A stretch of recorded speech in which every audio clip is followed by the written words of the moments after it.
Good morning. संस्कार Bharti PG college में online classes में सभी विद्यार्थियों का हार्दिक अभिनंदन, स्वागत। आज बीकॉम पार्ट थर्ड की ऑनलाइन क्लासेस स्टार्ट कर रहे हैं।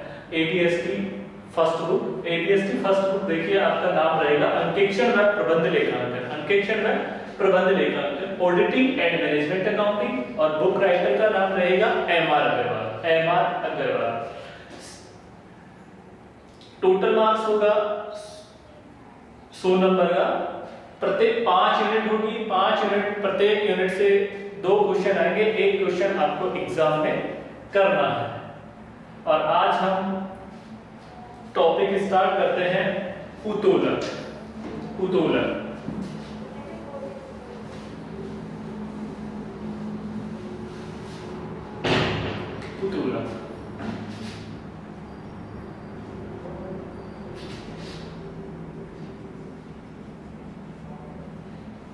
उत्तोलन लीवरेज। सबसे पहले बात करते हैं कि उत्तोलन क्या होता है, लीवरेज क्या होता है। कहने का मतलब है कि कोई भी कंपनी है या कोई भी संस्था है, उसमें विक्रय में वृद्धि के साथ साथ, किसमें, विक्रय में वृद्धि के साथ साथ लाभों में भी तुलनात्मक परिवर्तन हो रहा है, तो उसे उत्तोलन कहते हैं। देखिए मैं लिख रहा हूं यहाँ पे, देखिए उत्तोलन का अर्थ, मीनिंग ऑफ लीवरेज,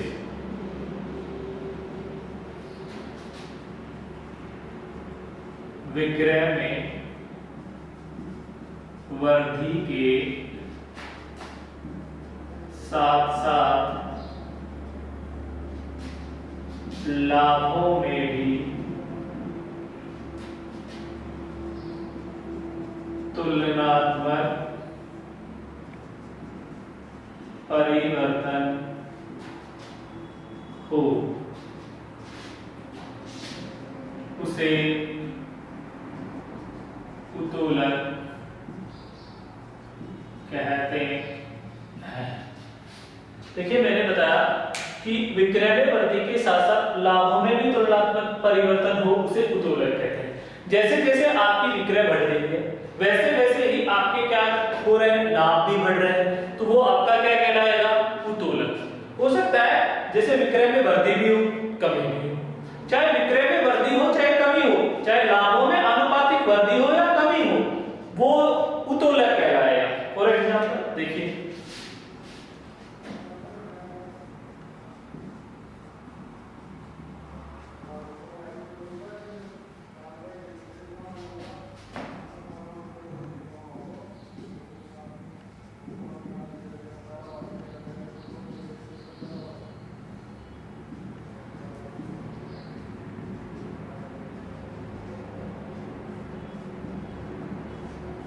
विक्रय में वृद्धि या कमी और साथ साथ लाभों में भी आनुपातिक रूप से वृद्धि या कमी हो रही है, तो भी आपका क्या कहलाएगा,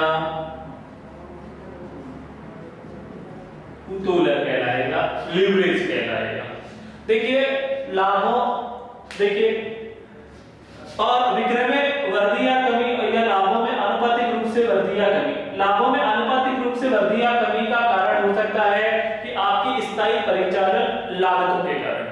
जब भी लाभों में आनुपातिक रूप से वृद्धि या कमी होती है, उसका कारण होता है एक कंपनी है, उसकी स्थायी परिचालन लागतों के कारण ही उसके लाभ बढ़ेंगे या घटेंगे। क्लियर?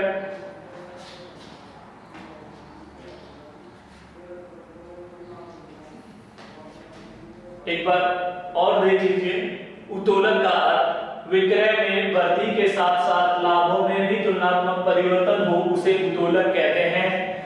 या आप कह सकते हैं विक्रय में वृद्धि या कमी के साथ साथ लाभों में भी आनुपातिक रूप से वृद्धि या कमी, तो भी आपका क्या कहलाएगा, उत्तोलन कहलाएगा।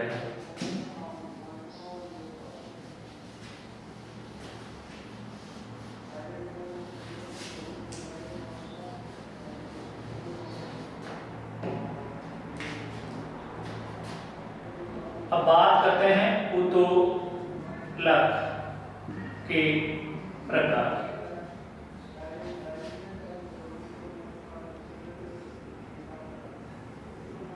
उत्तोलन के प्रकार को 3 प्रकार से बताया गया है। पहला होता है आपका परिचालन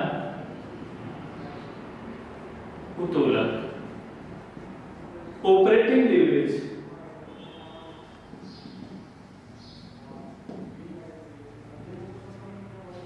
दूसरा आपका बताया गया है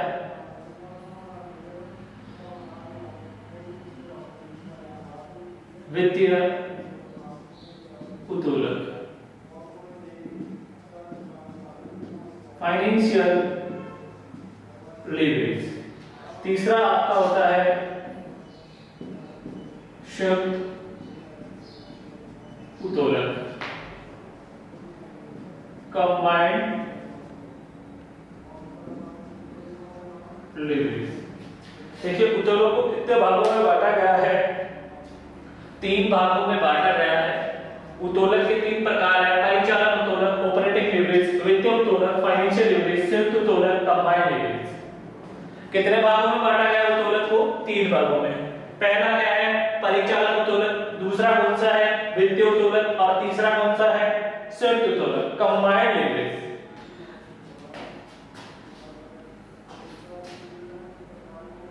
आया समझ में?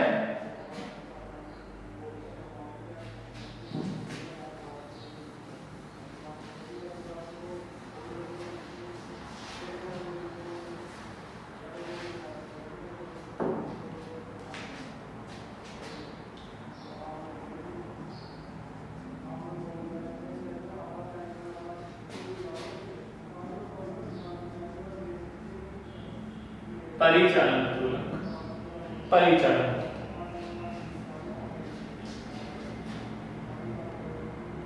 देखिए संस्था की लागत संरचना, संस्था की लागत संरचना में 2 प्रकार की लागतें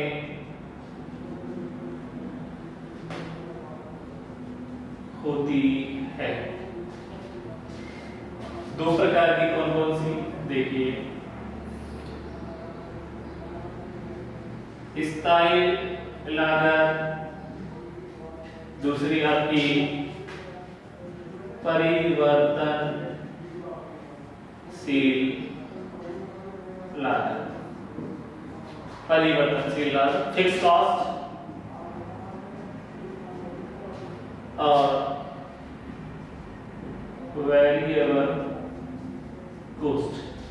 फिक्स कॉस्ट और वेरिएबल कॉस्ट, वेरिएबल कॉस्ट। देखिए परिचालन उत्तोलन की यहाँ पर बात करते हैं, और मैंने कहा कि संस्था की लागत संरचना में 2 प्रकार की लागतें होती है। 2 प्रकार की लागतें देखिए मैंने पहले बताया स्थायी लागत, परिवर्तनशील लागत। अब देखिए स्थायी लागत कौन सी होती है और परिवर्तनशील लागत कौन सी होती है?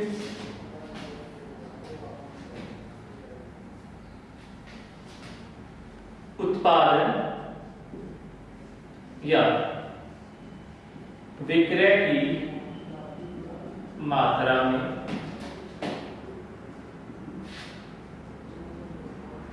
परिवर्तन से प्रभावित नहीं होती। देखिए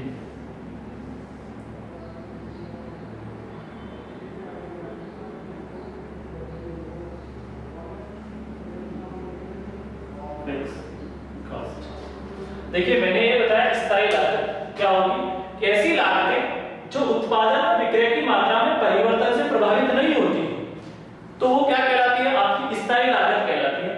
चाहे आप 1000 इकाई उत्पादित करो, चाहे आप 2000 इकाई उत्पादित करो, चाहे 3000 करो, चाहे 5000। जैसे आपने कोई बिल्डिंग किराए पे ले रखी है और उस बिल्डिंग में आप कोई भी उत्पाद निर्मित करते हैं, तो उस उत्पाद निर्मित करते हैं तो उस बिल्डिंग का किराया जैसे मान लीजिए 5000 है, तो उसका 5000 किराया फिक्स रहेगा प्रत्येक महीने। चाहे आप उसमें जैसे 5000 किराया है, चाहे आप उसमें 5000 इकाई उत्पादित कीजिए, चाहे 10000 इकाई उत्पादित कीजिए, चाहे 15000 इकाई, आप उत्पादन की मात्रा जैसे जैसे बढ़ाएंगे, स्थायी लागत में किसी भी प्रकार का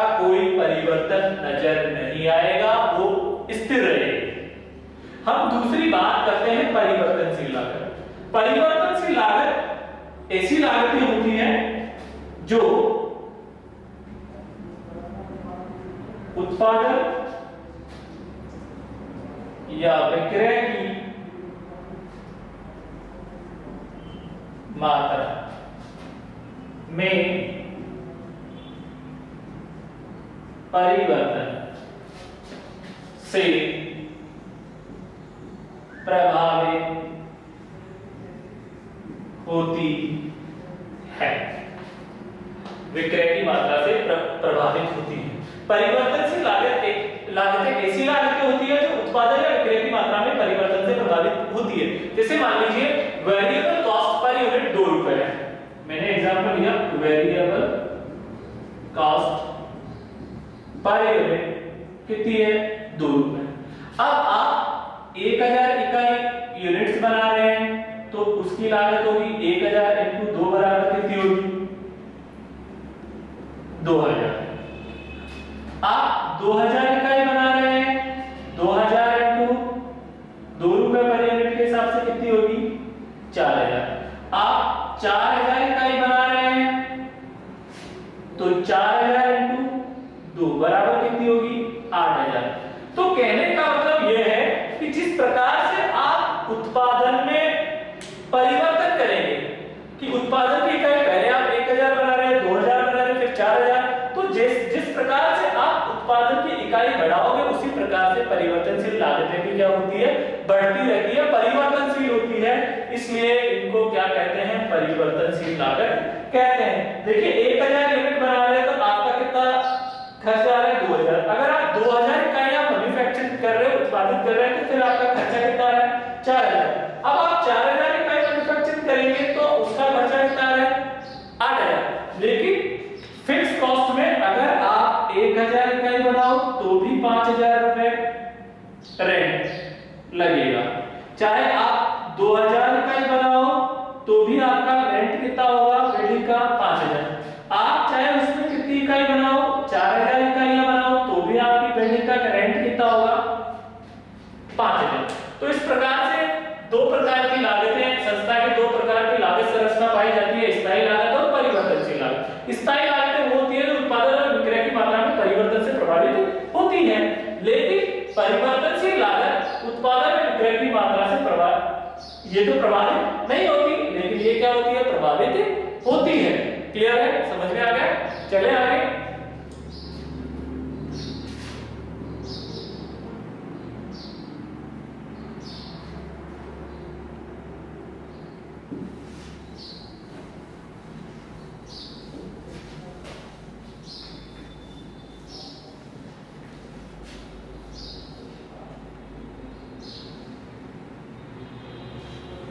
अब हमने बात की दो प्रकार की लागत पाई जाती है, स्थायी लागत और परिवर्तनशील लागत।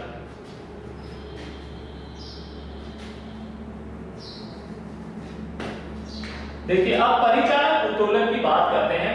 परिचालन उत्तोलन क्या, परिचालन उत्तोलन क्या होता है? कहने का मतलब है कि एक संस्था की परिचालन क्रियाओं में स्थायी लागतों की सीमा को ही परिचालन उत्तोलन, स्थायी लागतों की सीमा का निर्धारण परिचालन उत्तोलन द्वारा किया जाता है।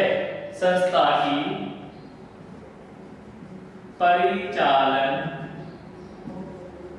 क्रियाओं में, देखिए संस्था की परिचालन क्रियाओं में स्थायी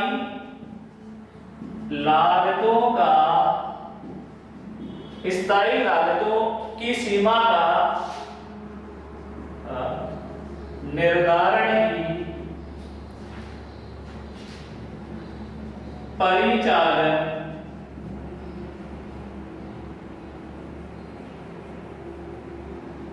संस्था की परिचालन क्रियाओं में स्थायी लागतों की सीमा का निर्धारण, देखिए वापस देखिए, संस्था की परिचालन क्रियाओं में स्थायी लागतों की सीमा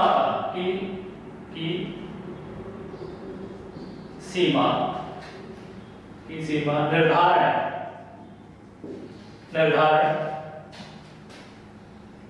परिचालन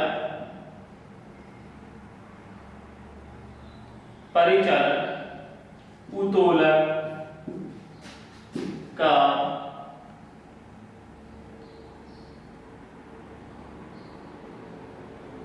संस्था की परिचालन क्रियाओं में स्थायी लागतों की सीमा परिचालन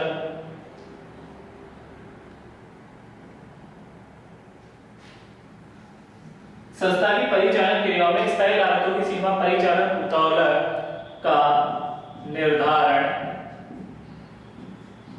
करती है। देखिए देख लीजिए, संस्था की परिचालन क्रियाओं में स्थायी लागतों की सीमा परिचालन उत्तोलन का निर्धारण करती है कि जो स्थायी लागतें होती है वही क्या बताती है, परिचालन उत्तोलन का निर्धारण करती है। जैसे लागत अधिक होगी तो उत्तोलन भी क्या होगा, अधिक होगा। लागत अधिक तो उत्तोलन भी अधिक। ठीक है,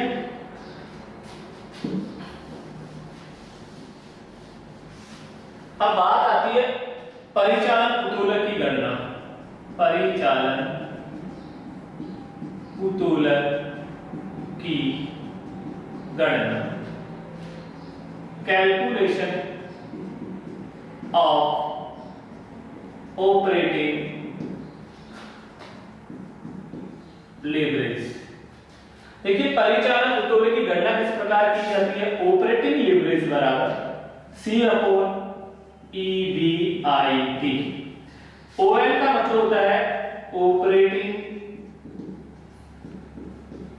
लेवरेज और C का मतलब होता है कंट्रीब्यूशन।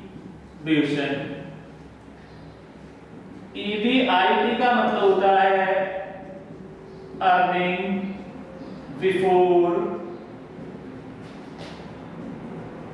Interest and tax. देखिए परिचालन उत्तोलन का निर्धारण किस प्रकार करेंगे, क्वेश्चन आता है उसमें पूछा जाता है कि परिचालन उत्तोलन की गणना कीजिए, वित्तीय उत्तोलन की गणना कीजिए और संयुक्त उत्तोलन की गणना कीजिए। तो देखिए परिचालन उत्तोलन की गणना करने का सूत्र होता है ऑपरेटिंग लीवरेज बराबर C बटा EBIT। C का मतलब यहां बता दिया मैंने कि कंट्रीब्यूशन होता है, EBIT का मतलब होता है earning before interest and tax. EBIT को आप ऑपरेटिंग प्रॉफिट के नाम से भी जान सकते हो, ऑपरेटिंग प्रॉफिट। आप इसको PBIT भी बोल सकते हैं, PBIT। PBIT का मतलब होता है profit before interest and tax. तो काफी बार क्वेश्चन में ऑपरेटिंग प्रॉफिट दिया होता है तो कंफ्यूज होने की जरूरत नहीं है कि जो ऑपरेटिंग प्रॉफिट होगा वही क्या होगा, EBIT। काफी बार पर्सन में क्या दे देता है, वो PBIT दे देता है। PBIT का मतलब होता है profit before interest and tax, तो ये भी क्या होगा, EBIT ही माना जाएगा। क्लियर है? तो यहाँ पे अपन ने किया कि ऑपरेटिंग लीवरेज की कैलकुलेशन कैसे की जाएगी, C बटा EBIT।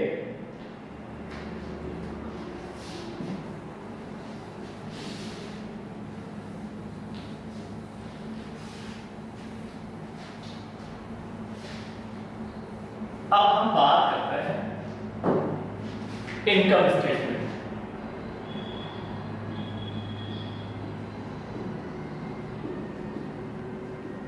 इनकम स्टेटमेंट की बात कर रहे हैं।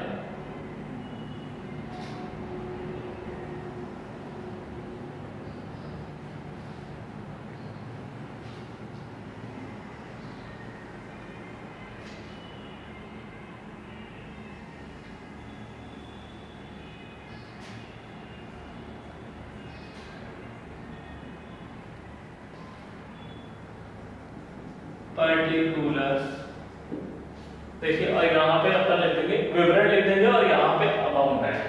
सबसे पहले लिखते हैं सेल्स। किस प्रकार से इनकम स्टेटमेंट तैयार किया है, जब भी आपको कैलकुलेट करना पड़ेगा ऑपरेटिंग लीवरेज, फाइनेंशियल लीवरेज और कंबाइंड लीवरेज, तो सबसे पहले हमें इनकम स्टेटमेंट प्रिपेयर करना पड़ेगा। Sales less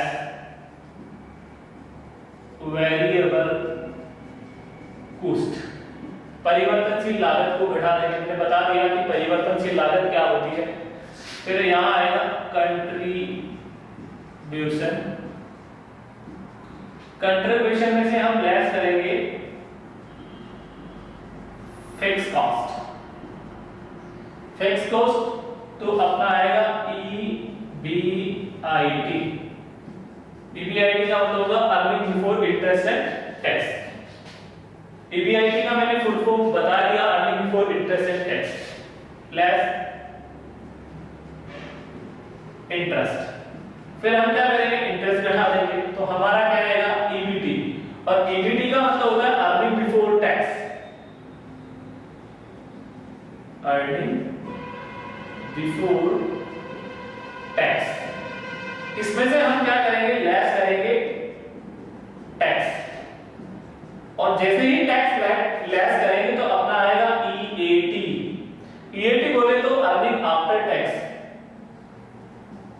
earning after tax, earning after tax. इस देखिए यहां से लेस करेंगे, less preference dividend,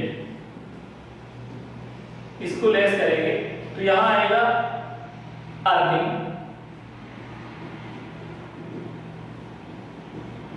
available for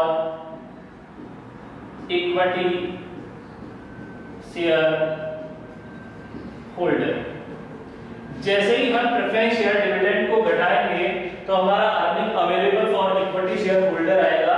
और यहाँ पे अगर आपने को ईपीएस भी कैलकुलेट करना है तो हम नंबर ऑफ इक्विटी शेयर का भाग दे देते हैं इसमें, नंबर ऑफ इक्विटी शेयर, तो अपना ये आ जाएगा ईपीएस, अर्निंग पर शेयर, क्या आ जाएगा अर्निंग पर शेयर। देखिए इनकम स्टेटमेंट की यहां बात की अपने, इनकम स्टेटमेंट की बात की, देखिए पर्टिकुलर अमाउंट, सबसे पहले हमने क्या बात की, सेल होगी जो बिक्री थी, उसमें से हम लेस करेंगे वेरिएबल कुछ परिवर्तनशील लागत, तो अपना क्या आएगा कंट्रीब्यूशन अंशदान आएगा। उसमें से हमने क्या की, लेस कर दी फिक्स कॉस्ट स्थायी लागत, तो अपना क्या आया earning before interest and tax EBIT। इसमें से हमने क्या किया, इंटरेस्ट घटाया, और ये आएगा EBT, earning before tax, less करेंगे टैक्स, तो अपना क्या आएगा EAT, अर्निंग आफ्टर टैक्स। इसमें से हमने क्या लेस किया, प्रेफरेंस डिविडेंड, तो अपना क्या आएगा earning available for equity share holder, और उसमें हम किसका भाग देंगे, नंबर ऑफ इक्विटी शेयर का, तो अपना क्या आ जाएगा EPS आ जाएगा। EPS आपने सेकंड ईयर में पढ़ा होगा, अर्निंग पर शेयर। EPS का फॉर्मूला आता है EAT माइनस PD बटा नंबर ऑफ इक्विटी शेयर, और आपके रेशियो वाले चैप्टर में हम पर EPS का फॉर्मूला पढ़ेंगे, और यहाँ पे भी मैं अभी बना दूंगा, और यहाँ मैंने बता ही दिया है। यहाँ पे देखिए एक तरीका तो ये होता है कि आप earning available for equity share holder का, उसमें नंबर ऑफ इक्विटी शेयर का भाग दे दीजिए, तो क्या आ जाएगा आपका EPS आ जाएगा, अर्निंग पर शेयर आ जाएगा। क्लियर है?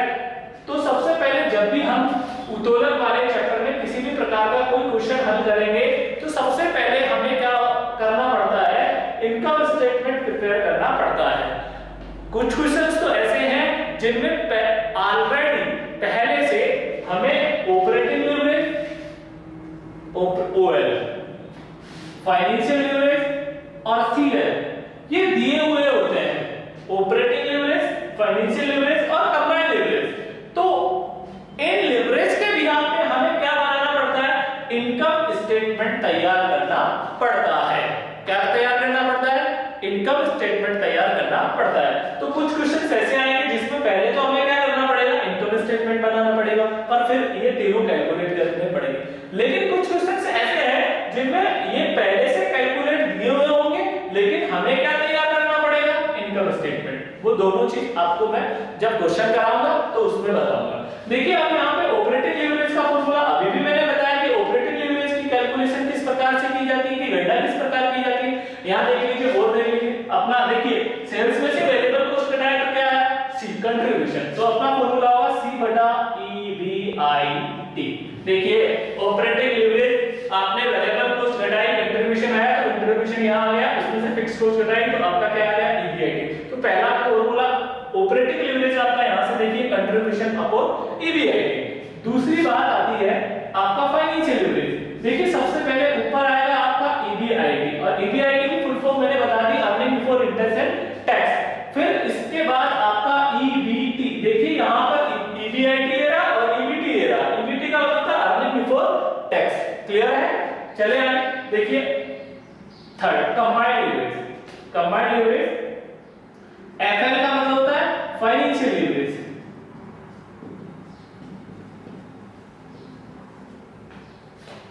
ईबीआईटी का मैंने बता ही दिया, ईबीआईटी को देख लीजिए, earning before interest and tax. और ईबीटी देख लीजिए, ईबीटी बराबर earning before tax, earning before tax. अब देखिए CL combined leverage. Combined leverage का फॉर्मूला होता है C upon EBT, C upon EBT. या आप ये भी बता सकते हैं, और दूसरा फॉर्मूला होता है कंबाइंड लीवरेज बराबर operating leverage into financial leverage. आप ऑपरेटिंग लीवरेज को फाइनेंशियल लीवरेज से गुणा कर दीजिए तो आपका क्या आ जाएगा, कंबाइंड लीवरेज आ जाएगा। देखिए सीएल बराबर कंबाइंड लीवरेज। क्लियर? तो मैंने यहाँ पे तीनों फॉर्मूले बता दिए। सबसे पहले आपको क्या बनाना पड़ेगा, जब भी हम क्वेश्चन हल करेंगे तो इनकम स्टेटमेंट बनाना पड़ेगा। फिर आपको इनकम स्टेटमेंट बनाने के बाद ये तीनों फॉर्मूले पुट करने पड़ेंगे तो आपका क्वेश्चन सॉल्व हो जाएगा। देखिए सबसे पहले ऑपरेटिंग लीवरेज, वो क्वेश्चन में बोलेगा परिचालन उत्तोलन की गणना कीजिए, तो आपको क्या फॉर्मूला पुट करना पड़ेगा, सी अपॉन ईबीआईटी। फिर क्वेश्चन में पूछे कि फाइनेंशियल लीवरेज कैलकुलेट कीजिए, तो आपका होगा ईबीआईटी अपॉन ईबीटी। पिछली बार के क्वेश्चन में आपको फाइनेंशियल लीवरेज पूछा 10 नंबर में कि ईबीआईटी अपॉन ईबीटी ये पूछा गया था। देखिए फाइनेंशियल लीवरेज बराबर एफएल बराबर फाइनेंशियल लीवरेज, ईबीआईटी बराबर earning before interest and tax, EBT बराबर earning before tax, CL combined leverage. देखिए ये दोनों से मिला हुआ है, देखिए सी बटा ईबीटी। क्लियर? और सीएल बराबर operating leverage into financial leverage, operating leverage into financial leverage. CL बराबर क्या हो गया आपका, कंबाइंड लीवरेज हो गया। देखिए ये किस प्रकार से बना है, देखिए सीएल बराबर, अब यहां मैंने बताया ऑपरेटिंग लीवरेज, तो ऑपरेटिंग लीवरेज का क्या फॉर्मूला था, सी बटा ईबीआईटी इनटू, देखिए इनटू है एफएल, एफएल का क्या फॉर्मूला था, ईबीआईटी अपॉन ईबीटी। तो देखिए इससे ये कट गया, तो सीएल बराबर आपका सी बटा ईबीटी फॉर्मूला आ गया आपका, सी बटा ईबीटी। क्लियर? तो देखिए आज की क्लास में मैंने इनकम स्टेटमेंट बता दिया, ऑपरेटिंग लीवरेज बता दिया, फाइनेंशियल लीवरेज बता दिया और कंबाइंड लीवरेज बता दिया। उत्तोलन के बारे में मैंने डिस्कस कर लिया कि उत्तोलन क्या होता है।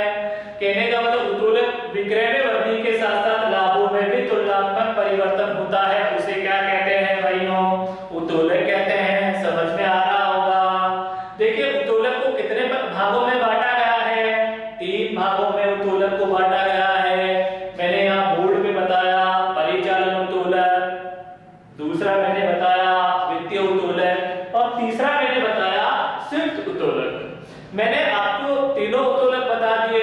फिर मैंने आपको इनकम स्टेटमेंट बताया कि किस प्रकार से इनकम स्टेटमेंट तैयार किया जाता है, प्रिपेयर किया जाता है। इनकम स्टेटमेंट पे सबसे पहले लिखते हैं, देखिए आपको याद ही हो जाएगा, क्लास में ही याद हो जाएगा अगर आप अच्छे से गौर करेंगे तो। देखिए सेल्स लिख दी, less variable cost, contribution, less fixed cost, EBIT, less interest, EBT, less tax, EAT, less preference dividend, earning available for equity share holder, number of equity share और आपका ईपीएस। अगर आपने अच्छे से नोट्स तैयार कर लिए तो आप किसी भी प्रकार का कोई क्वेश्चन आसानी से हल कर सकते हैं। देखिए मैक्सिमम क्वेश्चन मैं आपको यहाँ बोर्ड पर कराऊंगा, एक दो क्वेश्चन आपको भी दिए जाएंगे, आप हल करना, नहीं आए तो आप लाइव क्लासेस में उनको आसानी से पूछ सकते हैं, आपकी सारी प्रॉब्लम सोल्व आउट की जाएगी। चलें आगे। देखिए आज की क्लास में उत्तोलन का अर्थ बता दिया, उत्तोलन के प्रकार बता दिया, उत्तोलन की गणनाएं किस प्रकार की जाती है वो बता दी, और आपको बता दिया कि इनकम स्टेटमेंट किस प्रकार से प्रिपेयर किया जाता है। देखिए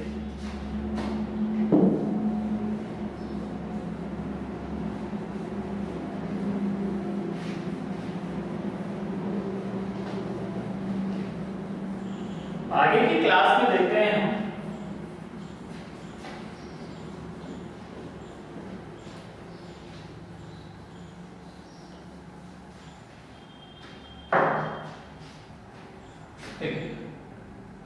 क्वेश्चन देखते हैं। अपन एक क्वेश्चन देखते हैं देखिए मैं यहाँ ले रहा हूँ क्वेश्चन नंबर 1। आपकी बुक एमआर अग्रवाल, आप बुक परचेज कर लीजिए, मार्केट में मिल जाएगी आपको। एमआर अग्रवाल की बुक से मैं आपको क्वेश्चन हल करा रहा हूँ और आप क्वेश्चन नंबर 1 आसानी से देखिए। मैं क्वेश्चन नंबर 1 को बोर्ड पर राइट कर रहा हूँ, लिख रहा हूँ। देखिए क्वेश्चन नंबर 1 को मैं बोर्ड पे लिख रहा हूँ। क्वेश्चन नंबर 1 है, निम्न आंकड़ों से परिचालन उत्तोलन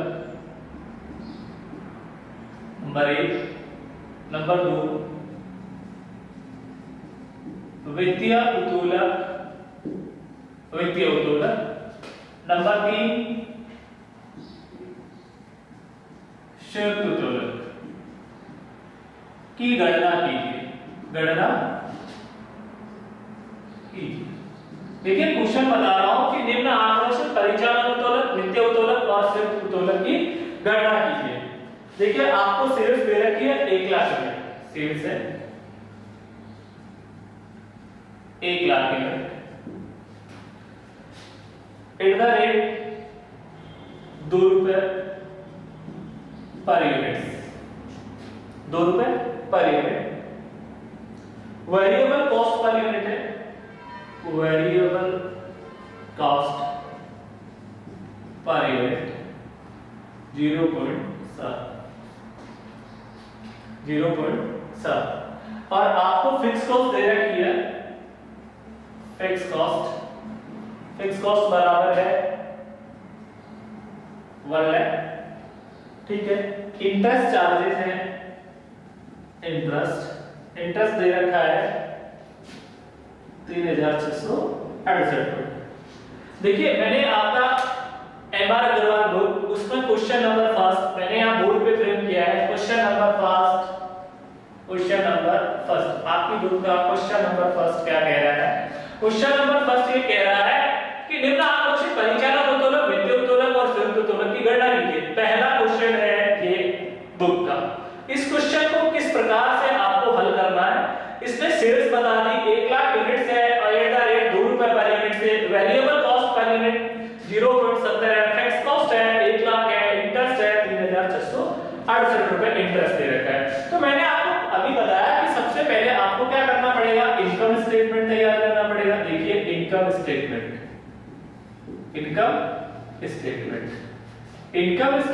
में देखिए इनकम सबसे पहले लिखेंगे सेल्स। देखिए सेल्स कितनी है यहाँ पे क्वेश्चन में 1 लाख यूनिट है, मैंने लिख दिया 1 लाख। कितने रुपए पर यूनिट है? 2 रुपए पर यूनिट है।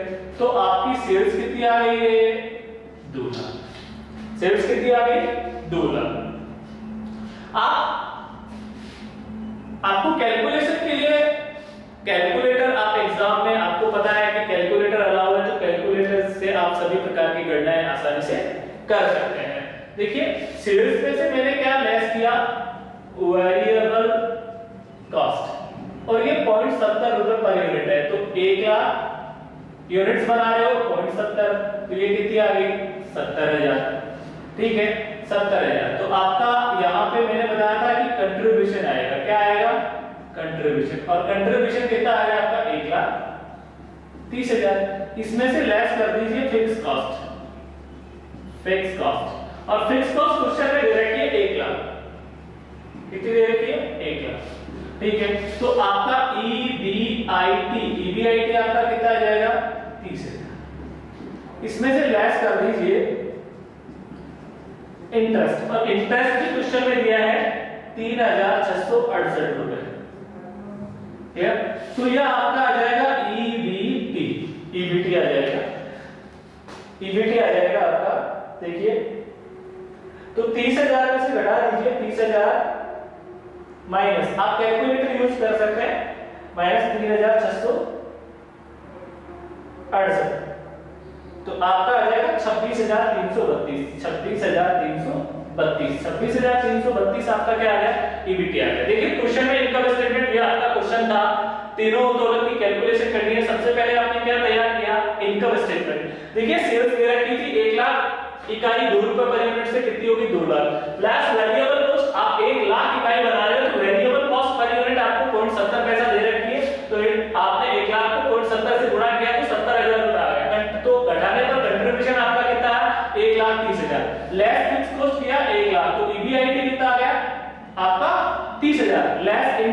तो 3668 दे रखा है, तो ईबीटी कितना है 26332। देखिए यहाँ पर ओ है बराबर अपना सूत्र था सी अपॉन ईबीआईटी। देखिए सी कितना है, सी दे रखा है 1,30,000 और ईबीआईटी कितना दे रखा है, ईबीआईटी है 30,000। तो 1,30,000 में भाग दे दीजिए, 1,30,000 डिवाइड बाई 30,000, तो आपका ये 4.33 आंसर आएगा इसका, 4.33।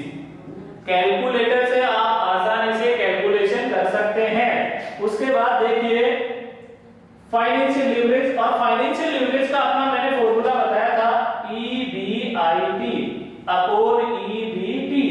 तो देखिए ईबीआईटी आपका दे रखा है क्वेश्चन में है 30,000 और ईबीटी आपका कितना दे रखा है 26,332। तो आंसर देखिए 30,000 में डिवाइड करेंगे किसका, 30,000 में डिवाइड करेंगे 26,332 का, 26,332, 26,300, तो ये 1.14 आपका आंसर आएगा, 1.14। कितना आया आंसर 1.14। और आपका तीसरा उत्तोलन मैंने बताया कंबाइंड लीवरेज, और कंबाइंड लीवरेज का आपको मैंने फॉर्मूला बताया सी अपॉन ईबीटी। तो सी आपको दे रखा है 1,30,000 और ईबीटी आपको दे रखा है कितना 26,332। देखिए फिर आप 1,30,000 में डिवाइड कीजिए, 1,30,000 डिवाइड बाई 26,332, 26,332, तो आपका आंसर आएगा 4.63। देखो क्वेश्चन कंप्लीट हो गया, कैलकुलेशन भी बता दी मैंने। ये आपका क्वेश्चन था, ये इनकम स्टेटमेंट हो गया, 3 उत्तोलन पूछे थे ऑपरेटिंग लीवरेज सी अपॉन ईबीआईटी। लेकिन आज एक चीज आपको ध्यान रखनी है, जब भी आप एग्जाम में क्वेश्चन हल करेंगे तो ऑपरेटिंग लीवरेज का पूरा नाम लिखेंगे, सी बराबर लिखेंगे कंट्रीब्यूशन, ईबीआईटी बराबर लिखेंगे earning before interest and tax, फिर नीचे कैलकुलेशन करेंगे कि 1,30,000 डिवाइड बाय 30,000 बराबर 4.33। ठीक है, धन्यवाद आप सभी का। नेक्स्ट क्लास में नेक्स्ट क्वेश्चन स्टार्ट करेंगे।